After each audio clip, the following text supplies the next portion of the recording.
on them four, okay?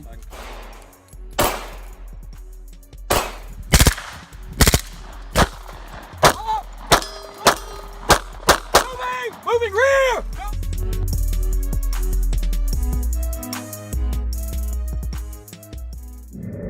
What's up, T3? I just want to take a minute to address, as some of you may have heard, I did have a trigger failure with my Gen 5 that was customized.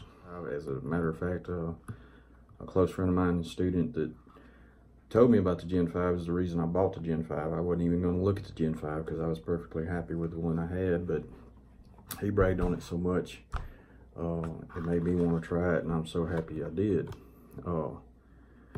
I hate when people do videos and they go crazy about safety concerns and all that. I am the safety, okay? You need to show people how you handle firearms. And yes, this is loaded, and yes, it's dangerous, and that's why I carry it. But anyway,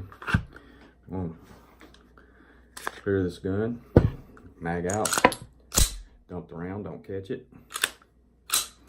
Once I've opened the slide, put my finger in there, that means a bullet can't be in there. So physically, visually inspect it.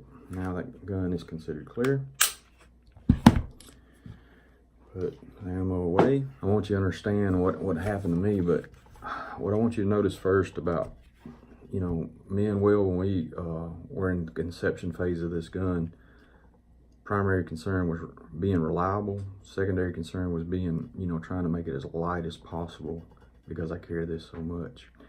Notice that my trigger is all the way back when it fires, so here's the reset. Moves that much. Watch it.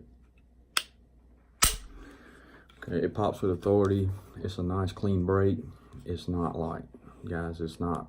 I'm pretty close to stock right now.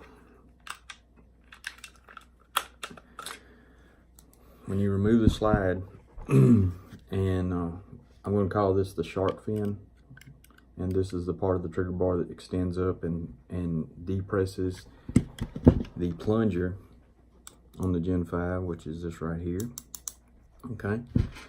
And when you set that trigger, and there's a little tab that sticks up, kind of like a little dog ear, right there. And when you push over on that, if I can do it on camera here, my trigger pops up. This crucifix right here pops up, okay? Set it by pushing forward. Here it pop, it's set. I'm gonna try to get a better angle so you can see it actually coming up and at the speed that it's moving up. I don't know if you can see that. Do it again. Terrible at this. You see it pop up? That is what you want to happen. If that is not happening on yours, once you set the trigger and you push that tab over and it's not popping up, then you may start having the same concern. All right, here's what happened. Gun was 100% reliable to about 1,100 rounds. All the customization was done right after it was new.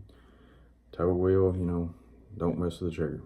Only thing he done was to move the trigger back so that once it breaks, there's really no over travel. And other than that, I'm running, you know, Glock, pretty much the way Glock did. Took it back to wheel. This was not popping. It would come up slowly, elevator. So both the Glock rep and wheel felt like that was the problem. Through this going on, I was able to see another factory gun that done the exact same thing mine was doing, only worse. No customization, completely stock. When they pushed the tab over, their trigger would not pop at all. Their trigger bar, rather, would not pop up at all.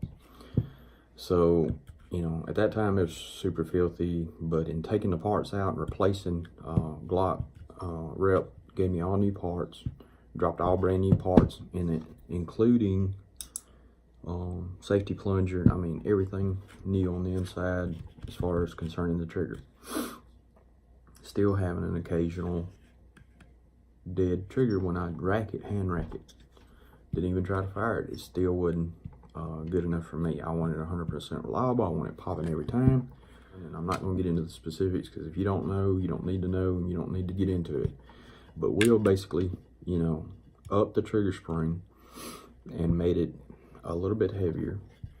Well, then it started popping. You know, it started popping. Great, better than it did to me than what they did with the weaker spring, of course. And I have run another 300 rounds through it. And so now I'm closing to 2,000 rounds. Still have not cleaned it. As you can tell, when I touch it, it's filthy. Now you notice mine is not super filthy. That's because I run mine real dry. Just the minimal amount of oil to make this thing run is all I do. I shot this gun yesterday better than I've shot any Glock in such a long time. It's crazy. You know, during reset drills, if you guys know what I'm talking about, if you've been through class, I shot twice and they thought I missed because it went through the exact same hole, and it shoots so good. It shoots so good. I'm just so impressed with this gun. I would buy it again right now. Would I customize it again? Yes. I've been able to do something with this gun, some stuff with this gun that I don't think I could do with a stock gun. This gun, to me, for me, is better than stock. I wanted to add a little bit to my video that I didn't say. Once you customize a weapon platform, that is no longer, you know, this is no longer Glock. It's not on Glock anymore. You lose warranty when you do this. You know, those guys have always been awesome to me. I'm not saying anything bad about them, but if you choose to customize your weapon, you're on your own. People always need to assign blame. And I'm going to say this. If it's anybody's fault, it's mine. I fooled with it. It didn't work. But anybody that thinks that they can buy a gun and run a gun, I mean really run a gun, really use a gun, carry a gun every day, and not keep constant check on whether that gun is reliable and 100% and make sure it's still running the way it should, is foolish. You have to keep checking it. Just because it run 500 rounds last year doesn't mean it's going to run that many rounds this year before it stops. So appreciate you guys watching. You know, just to let you know what I do, because I know some people are going to watch this who don't know who I am. Worked undercover operations, you know, for about 20 years. I've been a law enforcement firearms instructor for about 20 years. And when I say undercover operations, I'm not talking about I'm sending somebody in to buy. I'm talking about I do it. I did it back in the day. Now I'm mostly in intelligence. So anyway, you know, that's what intelligence is, what you do when you get to do anything else. So anyway, I use this gun, and I'll continue to use this gun, and I will continue to test this gun. Every time I go out and shoot it, make sure it's up to par, and I hope you do the same. God bless. Watch 6.